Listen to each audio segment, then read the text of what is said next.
This is KGW News at 11. He didn't need to die the way he died. It's senseless. There's no words to describe it. Tonight we hear from an Almsville woman who's grieving the loss of her husband. He was an Uber driver who was shot and killed in Southeast Portland earlier this week.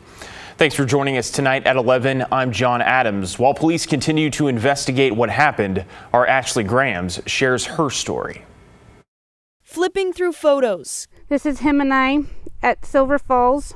Kelly Kelvin is reminded of all the moments she spent beside her husband Josh. This was Christmas. I don't even remember when. The couple, married for over 18 years, built a life together with their 3 children in Almsville. He loved his country. He loved God. He loved his family. Josh supported Kelly and the kids by driving for Uber. Even if he was with a customer, he would text me. Like just a quick, hey, busy, or he would just say busy. So then I know, okay, he'll call me as soon as he's done. That call never came. That text never arrived. He went off to work on Tuesday and never made it home. Portland police say Josh was shot and killed in Southeast Portland while driving a 17-year-old passenger. And he says, I'm so sorry, but he was killed. I lost it. I screamed. I yelled, not my husband, not my Joshy. The teenager in the car was also shot, but survived and was taken to a hospital. So far, no one has been arrested. And he never knew who was getting in his car. Kelly says her husband just picked up the wrong person at the wrong time. All you ever see on the platforms for Uber or Lyft is rider safety, rider safety. We do this for rider safety.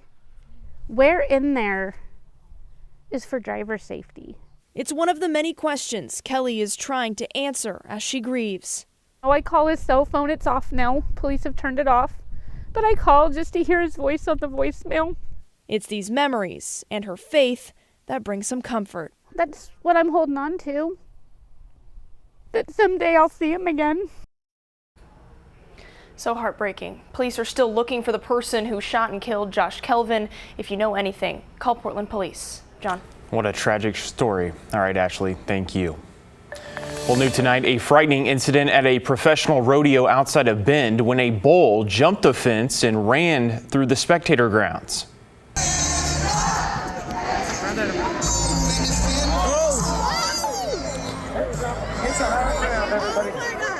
That happened Saturday night near the end of the bull riding event at Sisters Rodeo. After escaping the arena, the bull injured at least 4 people. Everybody behind me was just yelling, and everybody was just trying to get out of the way. Rodeo is an inherently dangerous sport, and especially bull riding.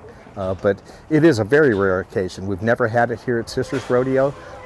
It does happen, but what we do, we plan for it. Get to higher ground. There's a bull out. After the announcer activated the emergency response plan, rodeo crews were able to contain the animal and removed it from the grounds. Sisters Rodeo says 2 spectators were taken to the hospital but have since returned home. The final rodeo scheduled for today went on as planned. Well, turning now to weather, an absolutely beautiful Sunday across the Portland area has turned into a beautiful evening. Meteorologist Joe Ranieri is joining us now. Is this good weather going to continue into the start of our work week, Joe? It is, and we're going to be looking at the sunny and pleasant conditions carry over into Monday, Tuesday, Wednesday, and really over the next 6-7 days or so. So we stay sunny and nice tomorrow. Highs stay right around the low 80s again, heading into the early part of the week. Very comfortable the entire week. There's only a couple days where we're looking at temperatures basically at average. Most of the week, though, is going to be right around just above average or right around that part. Thanks in part to this ridge of high pressure. All the thunderstorms have kind of tapered down a little bit that have been hitting through parts of the central and eastern side of the state yesterday and earlier this afternoon.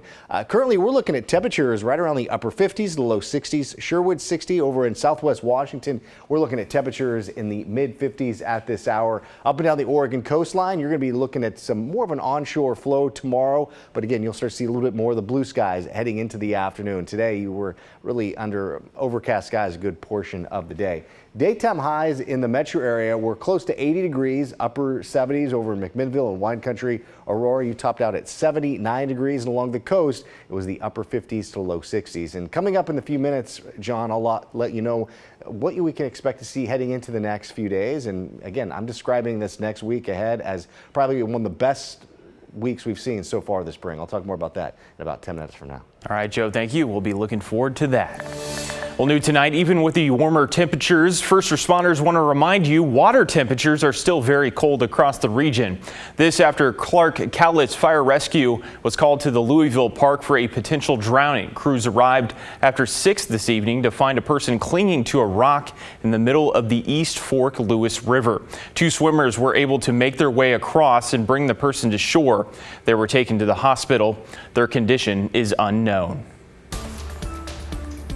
A free health clinic in Tualatin celebrated a grand reopening today. You'll find Borland Free Clinic at its same location off of Southwest 35th in Borland, but the building has been expanded and transformed. It includes essentials like private exam rooms, a lab, and internal restrooms. There's now a lobby, heating and AC, even a volunteer break room. What we are calling our celebration today is celebrating our dignity, and we believe that this new space is a testament to the worth of our patients. We want them to know that even though they're receiving free care, they're receiving quality care, and we want them to feel like that we're dignifying them, and even though that they're here to receive free services. So we want our facilities to communicate that message, and that's why we felt like this was important. The clinic has been offering free medical services here since 2017. A $1.5 million fundraising campaign helped make this renovation happen.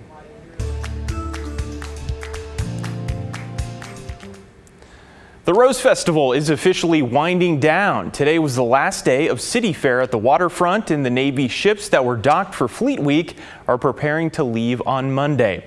Saturday morning saw the festival's biggest and most anticipated event. Hundreds of thousands visited downtown for the Grand Floral Parade, which ended in the Lloyd District. And with the end comes awards from the 3 parades. For most outstanding float in the Grand Floral, Shriners Children's Portland. In the Junior Parade, the Ballot Papalodal float took home the big win, and in the Starlight Parade, Seek Community won Best Illumination. We'll put the full list of results on our website, kgw.com. Well, today, dozens of neighbors and volunteers came together to paint the largest street mural in Portland. The new work of art is located in the St. John's neighborhood on Charleston Avenue between Central Avenue, Central Street, and Lombard Street. The design was inspired by the artwork from children's at James John Elementary. I just like to see all the colors together when you finish it, and the paint's just really fun. Well, it's not just to beautify the area. The mural is part of the greenway that's in the works that will provide a safe environment for pedestrians and bike riders. Parents hope the new mural and the upcoming street changes will make the area safer. You know, it's our neighborhood school, it's our neighborhood street, and we're doing what we can to make it look nice and try and slow the traffic down a little bit. Parents also say the mural project proves how important art is to the community. This weekend, Seattle was home to the largest Pride hockey tournament in the world. Hundreds of LGBTQ+ hockey players gathered to play in the Seattle Pride Classic. Our sister station takes a look inside this growing event. Breaking the ice while breaking barriers is the goal for the Seattle Pride Hockey Association. We're trying to build and grow inclusivity and diversity in the hockey community in the Pacific Northwest. The nonprofit is putting on its 4th annual Seattle Pride Classic at the Kraken Community Iceplex this weekend, marking a historic moment. Just surpassed the biggest Pride hockey tournament in the world this year. So the past few years, we've slowly but surely been growing from 4 teams to 10 teams to 16 teams. This year we have 300 participants, a total of 20 teams. Organizers say 2/3 of the participants identify as LGBTQ+, with players coming from around the world, as far as Australia, the East Coast, and Canada. I'm turning 40 this year, and I feel like I'm at the peak of my hockey career. K.O. Laurie is one of the players taking the ice, hoping to inspire those around them, showing that anyone can play this sport they consider an art form. Kind of an interpretive dance out there. I love that it's creative, it's athletic, it's hard, it's challenging, it's never the same. Every game is different, there's different variables, and it's just super fun. Fun that will continue to grow as this tournament celebrates this sport and community. Hockey can be celebrated for everyone. Hockey is better when we're all each other's teammates.